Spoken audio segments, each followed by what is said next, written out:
नमस्कार दोस्तों अभी थोड़े दिन पहले मैं एक क्लाइंट के यहाँ गया था अपने। तो उन्होंने पहले कहीं से वास्तु कराया था किसी कंसल्टेंट से। उन्होंने नाम बताया, मेरे को डिस्क्लोज किया उन्होंने नाम, बट मैं यहाँ वीडियो में कर नहीं सकता नाम डिस्क्लोज किसी का। तो उन्होंने वास्तु कराया, नया घर बनाया था और वास्तु से बनाया। स्टार्टिंग से उन्होंने उस कंसल्टेंट की एडवाइस ली और उस कंसल्टेंट ने उनको पूरा गाइड किया, उनके मैप भी बनवाए कि वास्तु के अकॉर्डिंग सारे मैप्स कैसे बनेंगे, इंटीरियर पूरा डिजाइन किया दोस्तों वहां पर। और जब से उन्होंने रहना शुरू किया क्लाइंट ने, उनको बहुत ज्यादा तकलीफ होने लगी। उनकी जो वाइफ थी वो हर टाइम वहां पे बीमार रहने लगी उस घर में, उनकी वाइफ जो थी, और काफी बीमार, उनके घुटनों में प्रॉब्लम आनी शुरू हो गई। और जब उन्होंने रहना शुरू किया वहां पे, उनके रहने के 3 से 4 महीने के अंदर अंदर ये सारी समस्या उनको शुरू हो गई। उनकी वाइफ की बैक में दिक्कत हो गई, घुटनों में प्रॉब्लम हो गई, और हर टाइम उनकी जो वाइफ थी उनकी कोई ना कोई मेडिसिन चलती रहती थी। उनको कहीं से कोई रेफरेंस मिला, उन्होंने कांटेक्ट किया मेरे को कि सर मैंने ऐसे ऐसे अभी 3-4 महीने पहले घर बनाया है और जब से मैं यहाँ शिफ्ट हुआ हूँ मेरी वाइफ बीमार रहती है एक्सट्रीम, और घर की सेविंग्स काफी हद तक तो घर बनाने में खत्म हो गई थी। जो थोड़े बहुत पैसे बचे हुए थे वो सारे उनके इलाज में लग गए हैं। खैर उन्होंने अपने घर पे मुझे इनवाइट किया और वहां पे जाके दोस्तों मैंने देखा कि वो चक्रा वाले भाई साहब वहां पे होके गए हैं, और जो एडवाइस उन्होंने स्टार्टिंग से ली थी वो उन चक्रा वाले भाई साहब से ली थी उन्होंने।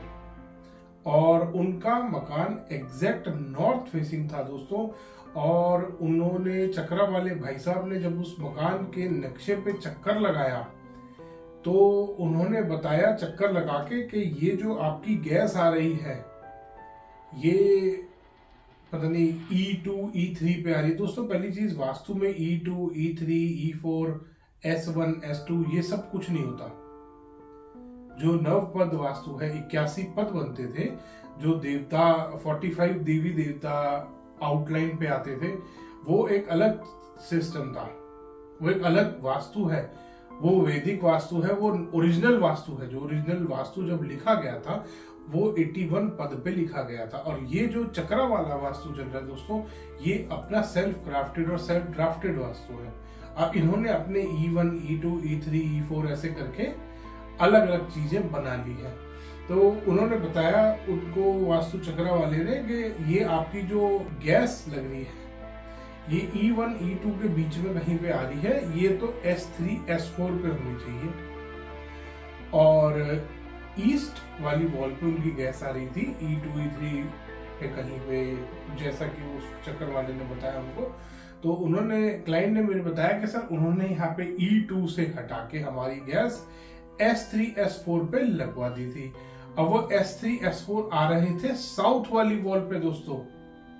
उस भले कंसल्टेंट ने उस सेल्फ क्राफ्टेड, उस गलत चक्कर, जो कि एक गलती से कोई डिवाइस बन गया है, गलती से कोई एक इन्होंने फॉर्मूला इजाद कर लिया, गलत फॉर्मूला, और उस नक्शे पे जब उन्होंने चिपकाया, उस क्लाइंट का जो सो कॉल्ड वास्तु से बना हुआ, अभी आगे और मैं बताऊंगा, वो वास्तु से बना हुआ भी नहीं था नक्शा।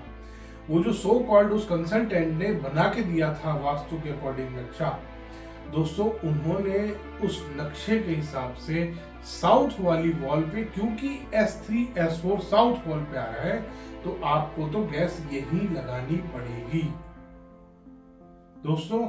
साउथ वाली वॉल पे कभी भी, एक बेसिक वास्तु का पॉइंट है ये, तो सब जानते हैं, जिसको वास्तु नहीं आता वो भी ये बात जानता है कि गैस कभी भी साउथ वॉल पे, नॉर्थ वॉल पे, वेस्ट वॉल पे नहीं आ सकती। और उस भले कंसल्टेंट ने उस चक्रा के चक्कर में आके अपनी विद्या का मजाक उड़वाया दोस्तों, अपनी बेइज्जती कराई, और जहां से उसने सीखा, और उसकी तो बेइज्जती कराई कराई दोस्तों, और उसने अपनी बेइज्जती कराई, जो उनका गुरु है। सब मिलके अपनी बेइज्जती करा रहे हैं, क्योंकि उस चक्रा के चक्कर में ये लोग फंस चुके हैं बेचारे। अब S3 S4 पे गैस लानी भी है और वो साउथ डायरेक्शन बन रही है, वो वहां पे फंस जाते हैं दोस्तों। और दोस्तों उसके बाद जो नक्शा उन्होंने बनाया था, मतलब मेरे को तो बहुत हैरानी हुई देख के कि एक इंडिपेंडेंट हाउस एक 250 गज का उनका प्लॉट था, उसमें उन्होंने वास्तु वाले को फ्रीडम दिया कि आप परफेक्ट वास्तु से नक्शा बनाइए। और उसके बाद भी उनके पूरे घर में दोस्तों अलग अलग रंग की टेपें, अलग अलग कहीं पे बताया उन्होंने, यहाँ पे हमने ब्रास की स्ट्रिप डाली, यहाँ हमने कॉपर की स्ट्रिप डाली, यहाँ पे ये करा वो करा। 2.25 लाख रुपए के आसपास की उन्होंने रेमेडीज बताई दोस्तों, कि 2.25 लाख रुपए की रेमेडीज उस वास्तु वाले ने करवाई और नक्शा भी उसी ने बनाया था वास्तु के हिसाब से।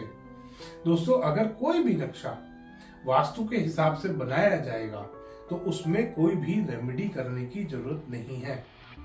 अगर थोड़ा बहुत कहीं पे कोई एकाध, बहुत बार हमारी आर्किटेक्ट पॉइंट ऑफ व्यू से लिमिटेशंस होती हैं, तो आर्किटेक्ट बहुत बार नॉर्थ में कहीं पे बेडरूम ले लेते हैं, तो उसके साथ का जो कॉमन टॉयलेट आ रहा होता है कई बार वो नेगेटिव आ जाता है, उसकी वो रेमेडी कराते हैं। भाई बहुत छोटा सा एग्जांपल दे रहा हूं दोस्तों, वो उस घर में उस वास्तु वाले ने 100% मकान गलत बना रखा था, एक भी चीज वास्तु से नहीं थी।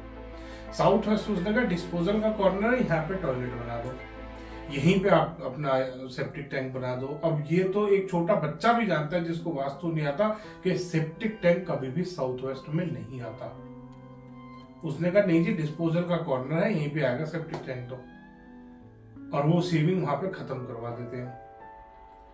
तो दोस्तों अगली बार थोड़ा सा चक्रा वाले के चक्कर में ना फंस के अपना बेसिक ज्ञान जो आपको वास्तु का पता है, जो आपके बड़े बूढ़े लोगों ने आपको दिया है, थोड़ा बहुत बताया है, क्योंकि बड़े बूढ़े लोगों को इन सब चीजों की काफी नॉलेज होती थी कि पूर्व की तरफ देखते हुए खाना बनाना है, पूर्व दिशा की तरफ फेस करके खाना बनाना है। और ये तो बहुत पुराने जो लोग हैं वो वैसे भी बेसिक चीजें वास्तु की जानते थे, और वो बताते हैं आज आने वाली पीढ़ी को। गैस इधर लगाओ, टॉयलेट यहाँ पे नहीं होना चाहिए, टॉयलेट में सीट कहाँ होनी चाहिए।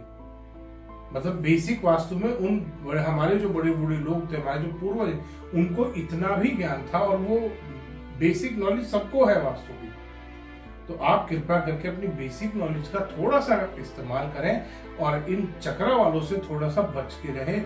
और कभी भी दोस्तों एक चीज का खास ख्याल करिएगा कि कभी भी अगर आप वास्तु से मकान बनाते हैं तो आपको रेमेडी नहीं करनी, और उस चक्कर वाले से जरूर जब भी आप नक्शा बनवाते हैं उससे बोलिएगा कि इसको प्रूव कर, क्योंकि तू अपने चक्रा को इस्तेमाल करके करेक्शंस करते हो ना, तो उसमें चक्रा लगवा के उसे प्रूव करवाना कि इसको प्रूव करके दिखाओ कि ये नक्शा 100% वास्तु से बना हुआ है, इसका बार चार्ट बना के दिखाओ। क्योंकि दोस्तों असली फ्रॉड इनका वहीं पे ही है। जिस भी नक्शे पे बार चार्ट लगाएंगे, ये 100% वास्तु से बना हुआ नक्शा भी लगभग 30% वास्तु से बना हुआ रह जाएगा, 70% वो वास्तु के बाहर। तो दोस्तों अगली बार ध्यान रखें, ऐसे चक्रों में ना फंसे। जो बेसिक वास्तु गाइडलाइंस है, जो आपको पता है, उन्हें जरूर फॉलो करें। उस चक्रा वाले के चक्कर में आके अपनी जो आपकी नॉलेज है उसको खत्म ना करें। धन्यवाद दोस्तों। वीडियो पसंद आए तो उसको लाइक करें, शेयर करें और चैनल को सब्सक्राइब करना ना भूलें।